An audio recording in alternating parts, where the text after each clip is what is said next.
Sí, mira, yo soy oficialmente, por marcarlo de alguna forma, por definirme de alguna forma, pertenezco al Instituto de Cine, al ICAI, desde hace muchos años, desde que terminé la universidad en el año 76, estoy trabajando allí como asistente de dirección, en investigaciones para los filmes, porque yo no estudié cine, yo soy autodidacta, yo seguí la misma escuela que yo encontré en el Instituto de Cine, que era hacer y ir aprendiendo. En esa época no había escuela de cine. Es a partir de los años 80 que tenemos la Escuela Nacional e Internacional. Pero yo seguí esa tradición y realmente yo no sabía si yo iba a dirigir o no iba a dirigir. Eso fue naciendo poco a poco, un problema de madurez, de conocimiento y de necesidades. Porque yo creo que como todo artista llega un momento en que si uno siente el bichito de la necesidad de pintar, de escribir, de hacer un poema, etcétera. Bueno, en mi caso fue este mundo tan complicado que es el mundo del audiovisual. Y bueno, empecé a sentir esa necesidad, esa inquietud y poco a poco empecé a hacer mis materiales. Santiago, bueno, imagínate, fue un maestro para muchos. Yo tuve la posibilidad de trabajar con él como asistente de dirección y Santiago era un mago sobre todo de la edición, de la intuición, porque hay cosas que hay que pensarlas mucho antes de ir al cuarto de edición y entonces él sentía la intuición de un tema difícil. Te voy a poner un ejemplo, porque trabajé con él, la deuda externa de América Latina. Y era un evento donde la gente se paraba en un podio a decir discursos, y cómo fue el título de ese documental, La soledad de los dioses, a partir de textos de la Biblia, que Santiago empezó a mandarme a buscar esos textos relacionados con la deuda, con todo lo que hablaba en la Biblia sobre la deuda.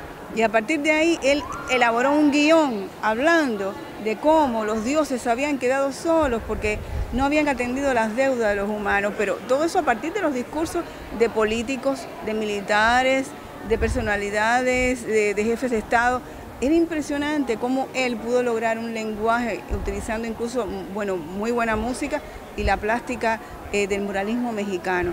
Por eso te digo que él me enseñó, nos enseñó a todos que está bien, la tecnología hay que tenerla en cuenta, pero ante todo filosofía, ideología, conceptos, identidad, ¿me entiendes? Historias que contar. Y eso yo casi siempre lo repito con mucha modestia, pero con mucho énfasis al mismo tiempo cuando me enfrento a un auditorio, sobre todo estudiantes de cine, porque tú puedes tener la mejor cámara, las mejores, no sé, equipos de sonido, los mejores técnicos, pero ¿qué tú vas a poner ahí adentro? ¿Me entiendes? ¿Qué tú vas a reflejar? Y esa ha sido mi escuela, ¿me entiendes? Y yo soy una enamorada de la historia de mi país. Es un reto, mira, es un reto siempre, es un reto por los temas que uno aborda, es un reto hasta por la vida personal que uno lleva, de responsabilidades en el hogar, etcétera.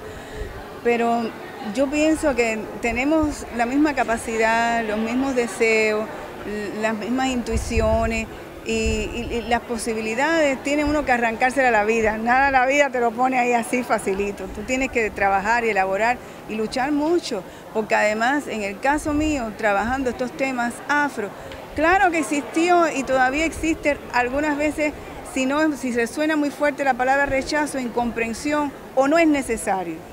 ¿Me entiende? Entonces todavía esas cosas existen en nuestro mundo, porque uno dice, bueno, Cuba, y en los demás lugares también ocurren ese tipo de problemáticas, porque desgraciadamente todavía esos son los rasgos de las malas formaciones de nuestras nacionalidades, las malas formaciones de nuestra identidad y los rezagos de aquella época colonial. ¿Me entiende? Entonces todavía tenemos que luchar con eso. Después que uno sabe contra todo lo que uno tiene que luchar, que tú identificas el supuesto obstáculo, enemigo o qué sé yo, como quieras llamarle, mira, tú encaminas tu vida. Eso sí, tienes que tener dedicación.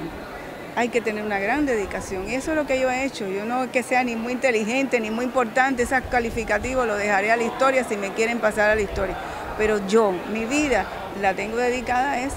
Mañana yo voy a poner un documental que tuvo una gran repercusión en Cuba, porque es el capítulo 3 de 1912, Voces para un silencio, dedicado a la masacre de los negros en 1912.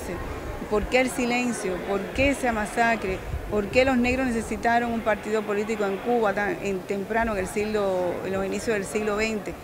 Era más fácil quedarse en el silencio, en el olvido, que sacar a reducir esto. Bueno, pues yo me enfrenté a ese tema temas difíciles, escabrosos, que todavía, hoy en Cuba, no aquí que la gente se van a enterar mucho, todavía en Cuba tú caminas por las calles, lo mismo de La Habana que del interior del país, y la gente no sabe que eso ocurrió, ¿entiendes?